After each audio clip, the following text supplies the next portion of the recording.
നമസ്തേ. 4ാം ക്ലാസ്സിലെ 9ാമത്തെ പാഠമായിട്ടുള്ള ബാലകഹ നാണു എന്ന പാഠത്തിലെ text book അഭ്യാസവും അതിൻ്റെ ഉത്തരങ്ങളുമാണ്, ടെക്സ്റ്റ് ബുക്ക് സൊല്യൂഷനാണ് ഈ ഒരു വീഡിയോയിലൂടെ നോക്കാനായിട്ട് പോകുന്നത്. ആദ്യമായി പ്രശ്നോത്തരാണി. നാണു കസ്മിൻ ഗുരുകുലേ ഛാത്രഃ അസ്തി? നാണു ഏത് ഗുരുകുലത്തിലെ വിദ്യാർത്ഥിയായിരുന്നു? ഉത്തരം: നാണു വാരാണപ്പള്ളി ഗുരുകുലേ ഛാത്രഃ അസ്തി. വാരാണപ്പള്ളി എന്ന പേരായിട്ടുള്ള വിദ്യാലയത്തിലെ ഗുരുകുലത്തിലെ കുട്ടിയായിരുന്നു. നാണു കസ്യ അന്വേഷണം കരോതി? നാണു ആരെയാണ് അന്വേഷിച്ചിരുന്നത്? നാണു ചാത്തസ്യ അന്വേഷണം കരോതി. നാണു അവിടുത്തെ ചാത്തൻ എന്ന പേരായിട്ടുള്ള ആളെയായിരുന്നു അന്വേഷിച്ചുകൊണ്ടിരുന്നത്. 3ാമത്തെ ചോദ്യം: ചാത്തസ്യ കഹ രോഗഃ അസ്തി? ചാത്തന് എന്ത് രോഗമായിരുന്നു ഉണ്ടായിരുന്നത്? ഉത്തരം: ചാത്തസ്യ കുഷ്ഠരോഗഃ അസ്തി. ചാത്തന് കുഷ്ഠരോഗമായിരുന്നു. അടുത്ത ചോദ്യം: ആചാര്യവചനം കിം അസ്തി? ആചാര്യന്റെ വാക്കുകൾ എന്തായിരുന്നു? ഉത്തരം: ദീനാനാം തഥാ രോഗിണാം പരിചരണം കുർവന്തു ഇതി ആചാര്യവചനം അസ്തി. രോഗികളെയും പാവപ്പെട്ടവരെയും പരിചരിക്കണം എന്നുള്ളതാണ് ആചാര്യന്റെ വചനം. ലാസ്റ്റ് ചോദ്യം: നാണു കഹ ഇതി വിശ്രുതഃ അഭവത്? നാണു പിന്നീട് എന്തായിട്ടാണ് ഫേമസ് ആയി മാറിയത്, വിശ്രുതനായിട്ട് മാറിയത്? ഉത്തരം: നാണു ശ്രീനാരായണ ഗുരു ഇതി വിശ്രുതഃ അഭവത്. നാണു പിന്നീട് ശ്രീനാരായണ ഗുരു എന്ന പേരാലാണ് അറിയപ്പെട്ടത്. ഇതോടുകൂടി ഈ ഒരു ക്വസ്റ്റ്യൻ ആൻസർ എന്നുള്ള ഭാഗം കംപ്ലീറ്റ് ആയിട്ടുണ്ട്. അടുത്ത ഭാഗത്തിലേക്ക് കിടക്കാം. ലട്ലകാര ക്രിയാപദാനം പട്ടികം പൂരേന്തു. ലട്ലകാര ക്രിയാപദങ്ങളുടെ പട്ടിക ടേബിൾ കംപ്ലീറ്റ് ആക്കാനാണ്. ഇവിടെ ധാതു ഏതാണ്? നമ ധാതു ലട്ലകാര. ഇവിടെ ഓൾറെഡി ഉത്തരം കൊടുത്തിട്ടുണ്ട്. ഭക്തഃ നമതി, ഭക്തൗ നമതഃ, ഭക്താഃ നമന്തി. ത്വം നമസി, യുവാം നമതഃ, യൂയം നമഥ. അഹം നമാമി, ആവാം നമാവഹ, വയം നമാമഹ. അടുത്തത് ലോട്ട്ലകാര ക്രിയാപദാനം പട്ടികം പൂരയന്തു. ലോട്ട്ലകാര ക്രിയാപദങ്ങളുടെ പട്ടിക പൂരിപ്പിക്കാനാണ് പറഞ്ഞിട്ടുള്ളത്.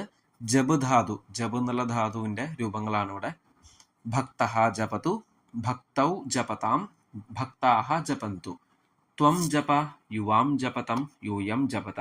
അഹം ജപാനി, ആവാം ജപാവ, വയം ജമ. അടുത്തൊരു ടേബിളും കൂടി ഉണ്ട്. ലട്ലകാര ക്രിയാപദാനം പട്ടികം പൂരയന്തു. അസ് ധാതു ആണ്. നമ്മൾ മുമ്പത്തെ പാഠത്തിൽ അസ് ധാതുവിന്റെ രൂപങ്ങൾ പഠിച്ചിട്ടുണ്ട്. അതനുസരിച്ച് ഇവിടെ കംപ്ലീറ്റ് ചെയ്യണം. വൃക്ഷഃ അസ്തി, വൃക്ഷൗ സ്തഃ, വൃക്ഷാഃ സന്തി. ഒരു വൃക്ഷമുണ്ട്, 2 വൃക്ഷങ്ങളുണ്ട്, 2ൽ കൂടുതൽ വൃക്ഷങ്ങളുണ്ട്. ത്വം അസി, ത്വം എന്ന് വെച്ചാൽ നീ, നീയുണ്ട്. യുവാം സ്തഃ, നിങ്ങൾ 2 പേരും ഉണ്ട്. യൂയം സ്ഥ, നിങ്ങൾ എല്ലാവരും ഉണ്ട്. അഹം അസ്മി, ഞാനുണ്ട്. ആവാം സ്വഹ, ഞങ്ങൾ ഇരുവരും ഉണ്ട്. വയം സ്മഹ, നമ്മളെല്ലാവരും ഉണ്ട്. ഈ അസ് എന്നുള്ള ധാതുവിന്റെ അർത്ഥം എന്ന് വെച്ചാൽ ഉണ്ട് എന്നൊക്കെയാണ്. അടുത്തത് അധോദത്താനം അകാരാന്ത പുല്ലിംഗ ശബ്ദാനും രൂപാണി പറഞ്ഞത്. താഴെ കൊടുത്തിട്ടുള്ള അകാരാന്ത പുല്ലിംഗ ശബ്ദങ്ങൾ പറയാനാണ്, അഭ്യാസം ചെയ്യാനാണ്. നമ്മൾ രാമശബ്ദം, ദിലീപ ശബ്ദമൊക്കെ പഠിച്ച പോലെ തന്നെ രാമഃ ഉണ്ട്, വൃക്ഷഃ, ദീപഃ, ജനകഃ, ആചാര്യഃ. അപ്പൊ ഇതില് ആചാര്യ ശബ്ദം എങ്ങനെ വരും? ആചാര്യഃ, ആചാര്യോ, ആചാര്യാഃ, ആചാര്യം, ആചാര്യോ, ആചാര്യൻ, അങ്ങനെയാണത് വരിക.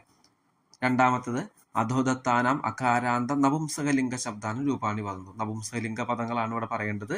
ഏതൊക്കെയാണ്? വനം, പുഷ്പം, പുസ്തകം, യാനം, വസ്ത്രം. നമ്മൾ വനശബ്ദമൊക്കെ പഠിച്ചിട്ടുള്ളതാണ്. വനം, വനേ, വനാനി. അതേപോലെ വസ്ത്രം, വസ്ത്രേ, വസ്ത്രാണി, വസ്ത്രം, വസ്ത്രേ, വസ്ത്രാണി, വസ്ത്രേണ, വസ്ത്രാഭ്യം, വസ്ത്രൈഹി, അങ്ങനെയാണ് അത് വരിക. അത് നമ്മൾ പ്രാക്ടീസ് ചെയ്യാനാണ് ഇവിടെ പറഞ്ഞിരിക്കുന്നത്.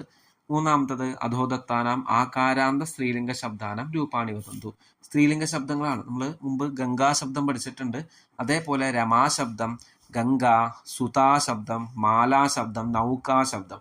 നൗകാ ശബ്ദം എങ്ങനെ വരും? നൗകാ, നൗകേ, നൗകാഹ, നൗകാം, നൗകേ, നൗകാഹ, നൗകയാ, നൗകാഭ്യം, നൗകാഭി, അങ്ങനെയാണത് വരിക. പ്രാക്ടീസ് ചെയ്യാനാണ് ഇവിടെ പറഞ്ഞിരിക്കുന്നത്.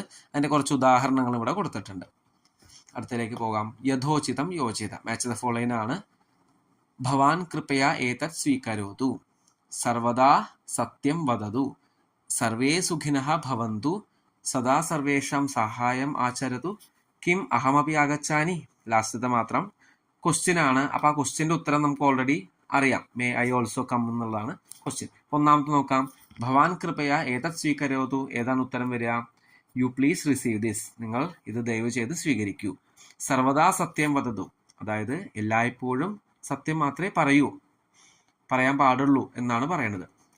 Always speak the truth. മൂന്നാമത്തെ സർവേ സുഖിനഃ ഭവന്തു, എല്ലാവരും സുഖമായിട്ടിരിക്കട്ടെ. May all be well. സദാ സർവേഷാം സഹായം ആചരത്തു, എപ്പോഴും എല്ലാവരെയും സഹായിക്കൂ എന്നാണ്. Always do help to all. കിം അഹമപി ആഗച്ഛാമി, നമ്മൾ ഓൾറെഡി പറഞ്ഞു. May I also come. അപ്പോൾ ഈ ഒരു മാച്ച് ദ ഫോളോയിങ് കംപ്ലീറ്റ് ആയിട്ടുണ്ട്. അടുത്തത് ചിത്രാണി ദൃഷ്ട്വ ഉദാഹരണാനുസാരം ഉചിത പദാനി ചിത്വ വാക്യാൻ ലിഖിക്കുന്നു. ചിത്രം അനുസരിച്ച് ഉദാഹരണം അനുസരിച്ച് വാക്യങ്ങൾ കംപ്ലീറ്റ് ചെയ്യാനാണ്.